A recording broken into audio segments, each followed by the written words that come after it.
This, I would say, is a really magical tasting ramen. It's like, it's bling bling with this bone marrow broth and the A5 Wagyu. Now I can see why it's very popular. It's a very clean tasting, but also very rich tasting ramen.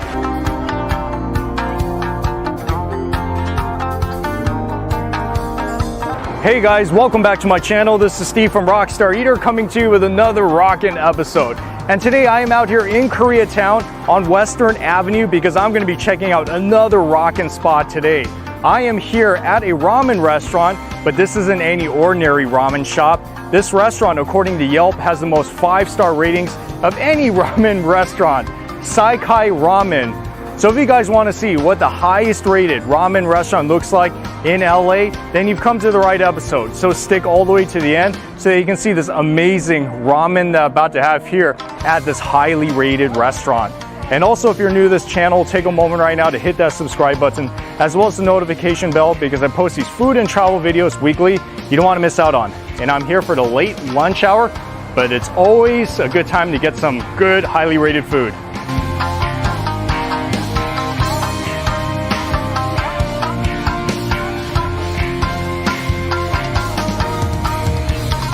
So to give you a little history about Saikai Ramen, it's been here for about 3 years. And it's a fairly still kind of a new restaurant, and they've already garnered a reputation as one of the hottest ramen spots to go to in Los Angeles. And that's the owner back there, Jimin, right there. We'll watch him cook in just a bit.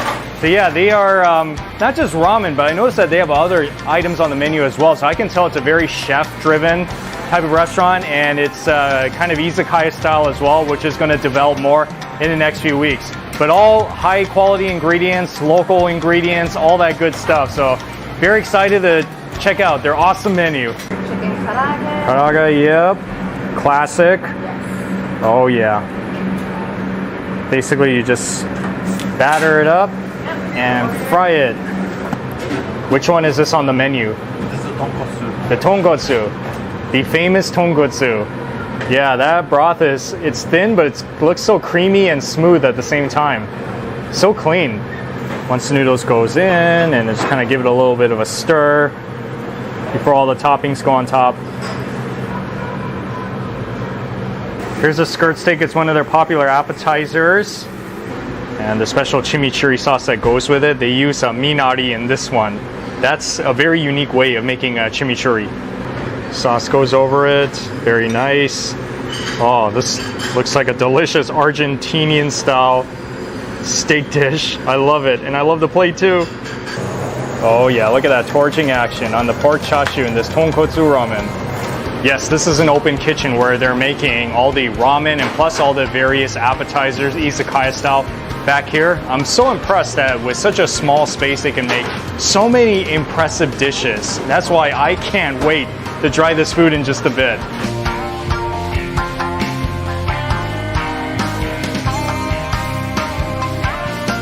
So what I decided to do is to get some of the starters first before I get into the ramen, because I feel like after I eat the ramen, I'm gonna be done. All these starters look so good. That's why I had to get them before I move on to the ramen, because after all, this restaurant is striving to be a bona fide izakaya restaurant. So yeah, let's try it. I mean, it definitely looks very chef driven. So this is the first small plate that I got. This is the LA corn fritters. This is kind of like their take on that Mexican elote dish. It's yeah, basically made of corn. Jalapeno, red onions, crema, cilantro, togarashi, all that good stuff. Look at this one. So this is their Koji Prime outside skirt steak. It is one of their hot appetizers. It's a grilled steak with that chimichurri spread on it. And I gotta also mention that another one of their house specialty is the gyoza. Of course, you should have this as part of your ramen meal. Every meal seems to come with a gyoza if you get a combination. Here it is an appetizer, it comes separately. But man, look at that crunchy skin, that layer. That's crazy, look how flaky it looks. So starting off with the corn fritters, let's see what this tastes like. It almost tastes like a corn takoyaki in some ways. I see the pieces of corn inside there.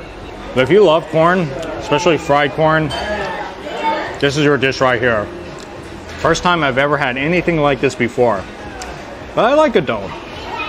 Here we go. Let's try that chimichurri. That steak looks pretty rockin'. Man, that steak tastes almost like a Kobe beef in some ways. It's like very tender. I think it's cooked to about medium or medium rare. It's so perfect.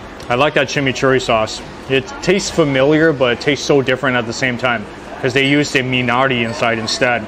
So I would say it kind of gears it a little bit more towards like that Japanese, Korean type of taste, but it works so good with this beef. Yeah, so if you guys want a rockin' steak appetizer dish, then I guess this is it right here, and it doesn't disappoint.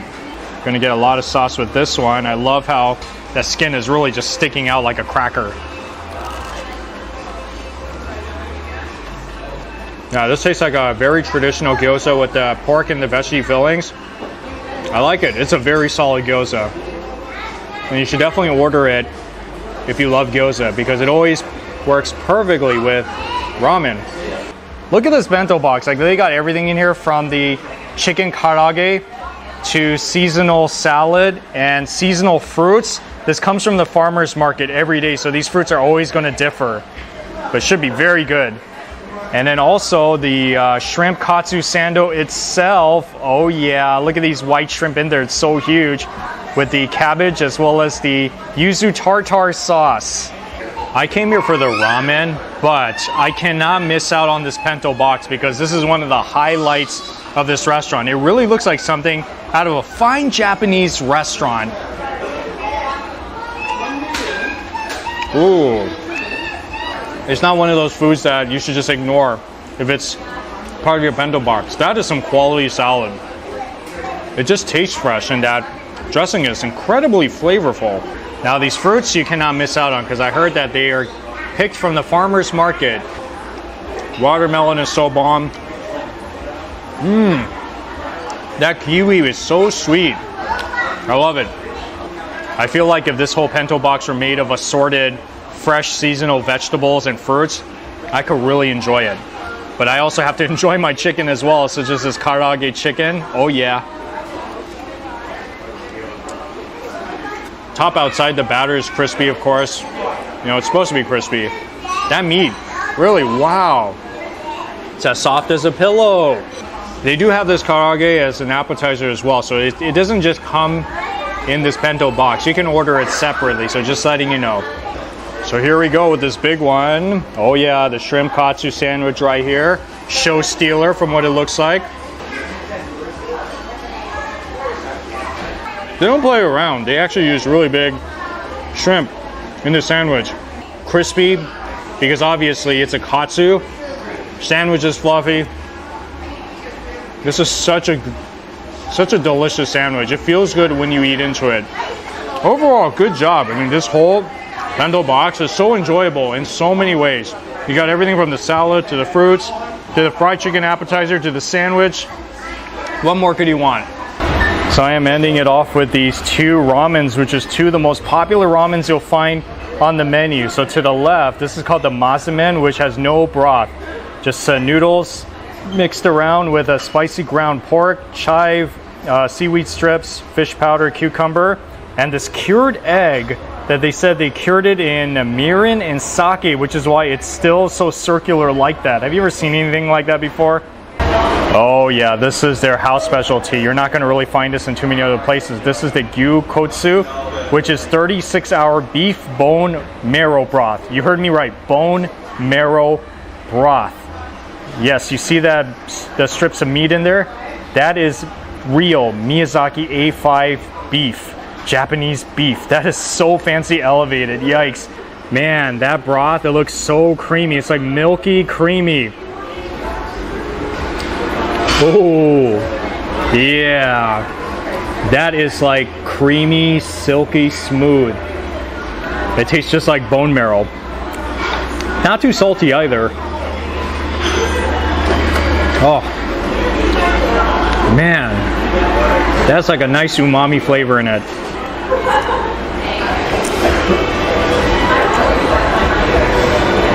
Oh. Yeah, these yellow thick noodles, they complement this broth so well. Seems like the broth really just coats all the noodles outside so that you taste that creamy bone broth flavor, that bone marrow flavor. And like I said, the beef, it has to cook in the broth. I don't know if it's going to cook all the way, maybe about medium kind of, or medium well, I would say. I don't know if you want to cook this all the way. I mean, it's really high quality meat. You should just eat it even almost raw.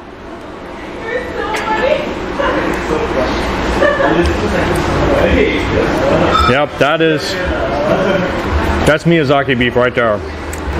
I've had it before so many times in steakhouses. I've had them in shabu shabu restaurants. I've had it even in a pho restaurant. I remember very recently, A5 Wagyu pho. Yep, it does exist. But now here, first ever time eating it as part of ramen. This, since it has no soup in it, they put all the toppings inside. You're supposed to mix it really well, like really, really well, so that you can get all the flavors evenly distributed all around.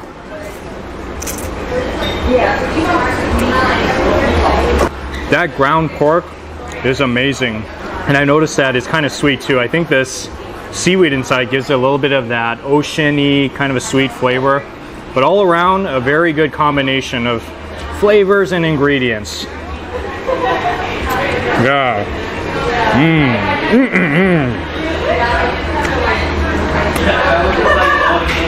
I've only had a few different mazamen dishes in my life.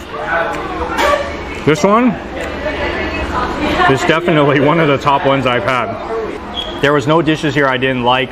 It kind of depends on your preference because there's so many more dishes I wanted to get on the menu, but there's just too many. So just for today, this is what I'll stick with, but I ordered some of the most recommended items on the menu. So if you happen to be here in this Koreatown area and you specifically want ramen, then yes, come to this restaurant, try it. It's really good ramen. I don't know if I can say that it's the best ramen that I've ever had in my life, but it's definitely very good. I have no complaints about it whatsoever. I think it really is worthy of a lot of the respect that it got, especially on Yelp. So yeah, come check this out, Saikai Ramen in Koreatown, to have some of the most rockin', chef-driven ramen experience you'll ever have in LA. Too much food. That's why I had to take leftovers. Time to go home and relax. Anyways, thank you so much for watching this episode of Rockstar Eater.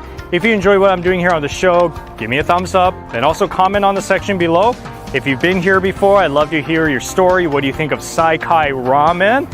And finally, please subscribe because more of these food and travel videos are coming out. Hope you have a rockin' day today, folks, and I'll see you all in the next food adventure.